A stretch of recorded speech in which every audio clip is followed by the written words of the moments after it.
বাবা মায়ের ডিভোর্স শেষে যখন আমার বাবা মায়ের কাছে জানতে চাওয়া হলো তারা কাকে নিতে চায়, ছেলে নাকি মেয়ে, তখন আমার বাবা মা একসাথে বলে উঠল ছেলে। বিষয়টা ছিল খুবই চমৎকার, তাই মেম্বার চেয়ারম্যান সবাই অবাক নয়নে আমার দিকেই তাকিয়েছিল। বেচারি আমি ছোট মানুষ, আর কতটুকুই বা বুঝি, কিন্তু এতটা বুঝেছিলাম কেউ আমার দায়িত্ব নিতে ইচ্ছুক নয়। আমি তখন বাবা মায়ের দিকে ফ্যাল করে তাকিয়ে রইলাম, আসলে বোঝার চেষ্টা করছি কি হচ্ছে আর কি হবে।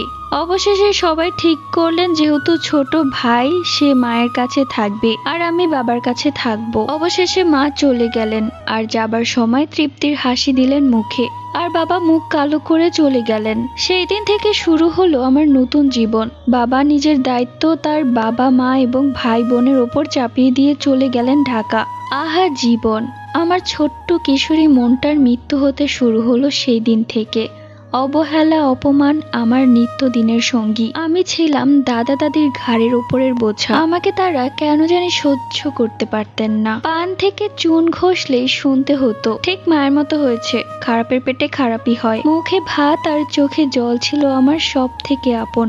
চারিদিকে যখন আলোর ছড়াছড়ি তখন আমি দেখতাম অন্ধকার রাতের অন্ধকার। অন্ধকারে যখন ভয় পেয়ে মুখ বুজে কান্না করতাম তখন কেউ ছিল না আমাকে বুকে টেনে নিয়ে ঝাপটে ধরে বলার মতো ভয় কিসের, আমি তো আছি। দুই ফুপির কাছে ছিলাম একটা কাঠের পুতুলের মতো। তাদের ইচ্ছে মতো তারা আমায় সাজাতো, নাচাতো, ব্যথা দিত। সময়ের সাথে সাথে আমি যেন থমকে যেতে থাকি। দিনের পর দিন সব বদলে গেলেও বদলায় না আমার ভাগ্য। আমি আমার দাদা দাদি ছিলাম ছেলের ঘরের নাতি, কিন্তু তারা আমার কদর করত কোনো কাজের মানুষের মতো। তাদের শত কদর ছিল আমার ফুপির ছেলেকে নিয়ে। কত যে মিথ্যা অভিযোগে মার খেয়েছি তার হিসেব নেই। একদিন আমার ছোট অন্যায়ের জন্য আমার দিকে ছুঁড়ে দেওয়া হয়েছিল মোড়ো ঝাঁটা, যেটা আমার নরম পায়ে কাটার মতো গেঁথে গিয়েছিল। তীর তীর করে ছুটেছিল রক্ত। আহ কি ব্যথা! হৃদয় থেকে হয়তো এখনই দমটা বের হয়ে যাবে। শীতের বিকাল, চিনি কিনতে বাজার গিয়েছিলাম। পথেই মায়ের সাথে দেখা। পাগল কুকুরের মতো ছুটে গিয়েছিলাম মায়ের কাছে। মা বুকে নিয়ে এই কথা ও কথা বললেন, আর আমি বললাম আমি ভালো নেই মা। মা তখন একটি চিপস কিনে দিয়ে বলল, তোর ছোট খালার বিয়ে, আসিস, বর দেখে যাস। আমি এখন যাই, সময় নেই। মা চলে গেল। আমি চেয়ে চেয়ে দেখতে রইলাম মায়ের চলে যাওয়া। কি করার, বাড়ি তো ফিরতেই হবে। চিপসটা চাবাতে চাবাতে আমি চিনি কিনে বাড়ি ফিরলাম। আর চিপস কে কিনে দিল দাদি জানতে চাইলে সহজ সরল মনে বলে দিলাম মা। আর ফলাফল দাদি বুকে পা দিয়ে মুখের ভেতরে ইটের কুচি ভরে দিয়ে এক নাগারে মুখে থাপ্পড় দিতে রইল আর বলতে রইল, তোকে কিছু খাওয়াই না, যে ওই কালনাগিনীর কিনে দেওয়া চিপস তুই খাচ্ছিস। আমি তখন চিৎকার করেও কাঁদতে পারিনি, মুখ থেকে যে রক্ত পড়ছিল। আহ কি ব্যথা! সেই দিন রাতে আর খাওয়া হলো না। মুখে যে কিছু দেওয়াই যাচ্ছিল না, দিলেই অসহ্য যন্ত্রণা হতো। পেটে খুব খিদে। মনে মনে ভাবলাম যদি জানতাম 10 টাকার চিপসের জন্য সারা রাত না খেয়ে থাকতে হবে তাহলে খেতাম না ওই চিপস। কি এমন হতো না খেলে?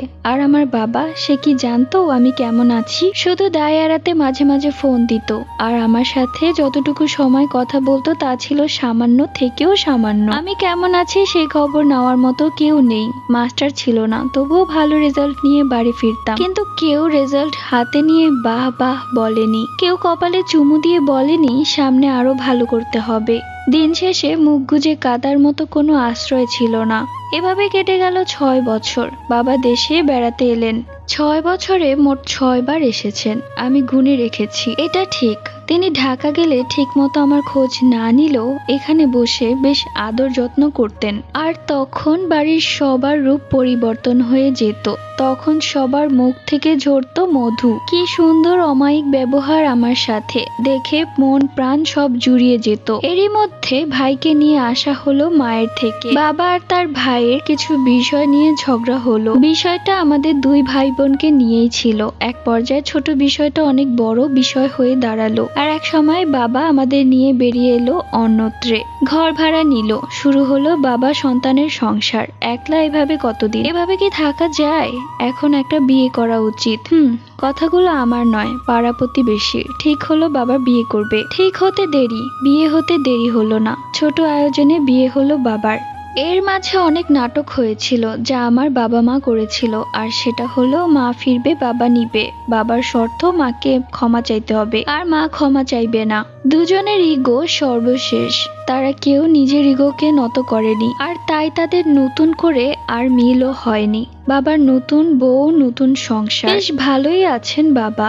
আমরা দুই ভাই বোন, হ্যাঁ আমরাও ভালো আছি। তেঁতুল গাছের ছোলটা বেল গাছে লাগানোর চেষ্টা করছি। অবশেষে ছিটকে পড়ে গেলাম বাগানের বাহিরে, কারণ আমার সৎ মায়ের যে মেয়ে হয়েছে, দূর হয়ে গেলাম আমি, আর কদর বেড়ে গেল ভাইয়ের, বন্ধ হয়ে গেল বাবার থেকে পাওয়া শেষ ভালোবাসাটুকু। আস্তে আস্তে আমি সবার থেকে আড়ালে চলে গেলাম। আমি নামের যে একটা মানুষ ছিলাম তা সবাই ভুলেই গিয়েছিল। আমি নিজেকে সবার থেকে গুটিয়ে নিলাম, ভালো থাকতে রইলাম নিজের মতো করে। তখন জীবনে এলো আরো নতুন ঝড়, নতুন পা দেওয়া কিশোরী আমি। ঘরে মা নেই, বাবার আমার প্রতি তেমন খেয়াল নেই। ইস, যদি এই নতুন ফোটা ফুলটা ছুঁয়ে দেখা যেত বেশ হতো। এমন ভাবনা নিয়েই কিছু হয় না, শিয়ালের দল আমার পিছু নিল। আফসোস করতে রইলাম আমি একটু আলোর মুখ দেখার জন্য।